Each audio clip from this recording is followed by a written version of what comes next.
11월 16일 날마다 주께로 함께 묵상하기를 원합니다. 오늘 본문은 에스겔서 15장 1절부터 8절까지 말씀입니다. 오늘 포도나무에 대한 이야기가 나옵니다. 포도나무는 무화과와 올리브와 함께 이스라엘의 3대 유실수 중에 하나입니다. 창세기 노아 시대부터 포도가 재배되었던 것으로 나오는데 지금까지 팔레스타인 땅에 광범위하게 재배되고 있는 그런 과일나무입니다. 포도나무의 특징은 뿌리를 깊게 내린다는 것입니다. 뿌리를 깊게 내려서 어지간한 그런 더위와 그런 건조함들을 이겨낼 수 있고 산악이나 경사지대에서도 잘 자랄 수 있기 때문에 팔레스타인 어디에서나 재배가 되었고 또 이들의 풍성한 수확은 백성들에게 풍요와 안정과 번영을 가져다 주기도 했습니다. 열왕기상 4장 25절에 보게 되면 솔로몬이 사는 동안에 유다와 이스라엘이 단에서부터 브엘세바에 이르기까지 각기 포도나무 아래와 무화과나무 아래에서 평안히 살았더라. 그래서 성경은 이 친숙한 이런 포도나무의 이 비유를 통해서 하나님과 이스라엘과의 그런 관계를 설명하고 있습니다. 이스라엘은 포도나무와 같다는 것입니다. 이스라엘은 포도나무이고 포도나무를 키우는 농부는 하나님이십니다. 그럼 농부가 원하는 것이 무엇일까요? 당연히 열매입니다. 농부가 농사를 지으면 그 열매가 맺히고 수확과 소출이 생겨야 하는 것입니다. 그런데 아무것도 얻지를 못합니다. 그럼 그 나무는 버려야 하는 것이죠. 그래서 오늘 하나님께서는 포도나무가 다른 나무와 비교했을 때 낫다고 할 수 있는 것이 무엇인지 그것을 물으십니다. 여러분이 생각할 때는 포도나무가 다른 나무들보다 훌륭한 점이 있을까요? 결론은 아무것도 없다라는 것입니다. 포도나무는 가구를 만들 만큼 그렇게 목재가 튼튼하지도 반듯하지도 견실하지도 못합니다. 그래서 어떤 가구를 만들기는 고사하고 그릇을 걸어둘 만한 그런 나무 못으로 이런 것으로도 사용하기가 부적합하다고 합니다. 그래서 5절에 보게 되면 그것이 온전할 때에도 아무 제조에 합당하지 아니하였거든 하물며 불에 살라지고 탄 후에 어찌 제조에 합당하겠느냐. 이미 유다가 2차례나 이 바벨론의 공격을 받아서 포로로 잡혀가는 그런 사건이 있었습니다. 온전해도 쓸 용도가 없었는데 지금 이 불에도 거슬리고 이리저리 타버렸다면 정말 아무런 쓸데가 없게 된 것이죠.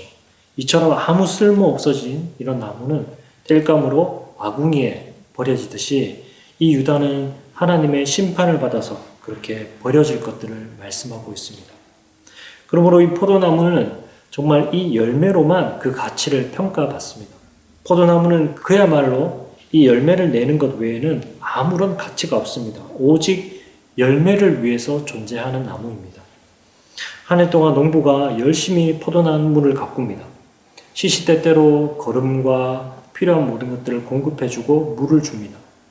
농부가 농사를 잘 지었다면 열매로 그 농부의 노고에 보답하는 것은 당연한 일입니다. 그럼 농부는 기쁨으로 수확하고 이듬해 또 그 열매를 위해서 포도나무를 자식처럼 그렇게 잘 보살피게 되는 것입니다. 농부가 포도나무에게 주지 않은 것은 없습니다.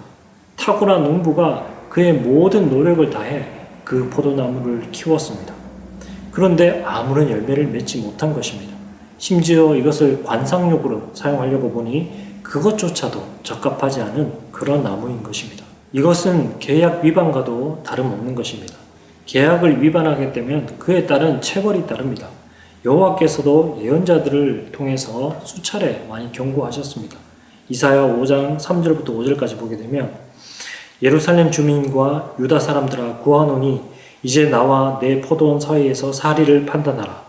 내가 내 포도원을 위하여 행한 것 외에 무엇을 더할 것이 있으랴. 내가 좋은 포도 맺기를 기다렸거늘 들포도를 맺음은 어찌 됨이고 이제 내가 내 포도원에 어떻게 행할지를 너희에게 이르리라. 내가 그 울타리를 걷어 먹힘을 당하게 하며 그 담을 헐어 짓밟히게 할 것이요. 이렇게 수많은 예언자들이 이스라엘 향해서 경고했으나 이스라엘은 듣지 않았고 결국 여호와께 돌아가지 않았습니다. 여호와께로만 돌아가면 그 언약 관계에 신실하면 그의 백성으로 순종하면 반드시 열매를 맺을 것인데, 그런데 그들은 그 관계를 파괴했습니다. 그 결과로 그들은 아무런 열매를 맺지 못했던 것입니다. 열매를 맺지 못했고 그들은 버려져야만 했습니다. 우리의 삶에도 가장 중요한 일이 무엇이겠습니까? 바로 열매 맺는 일입니다. 이 열매라는 것은 그 언약 관계에 충실해지는 것입니다. 하나님과의 관계, 하나님과 나와의 그 관계가 정말 그 사랑의 관계로 묶여서 하나님이 원하시는 것을 나도 원하고 함께 원하고, 그분이 미워하는 것을 나도 함께 미워하고, 그분의 성품과 그분의 인격으로 변화되는 것, 이것이 바로 열매인 것입니다. 요한복음 15장 1절부터 2절까지 보면, 나는 참 포도나무요 내 아버지는 농부라.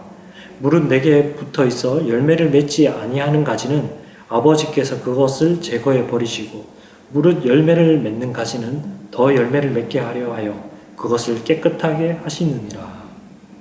우리 모두는 가짜 포도나무로 드러났습니다. 이제 우리가 붙어 있어야 될 그 포도나무는, 우리가 이제 접붙여져야 될 그 포도나무는 참된 포도나무이신 예수 그리스도이십니다.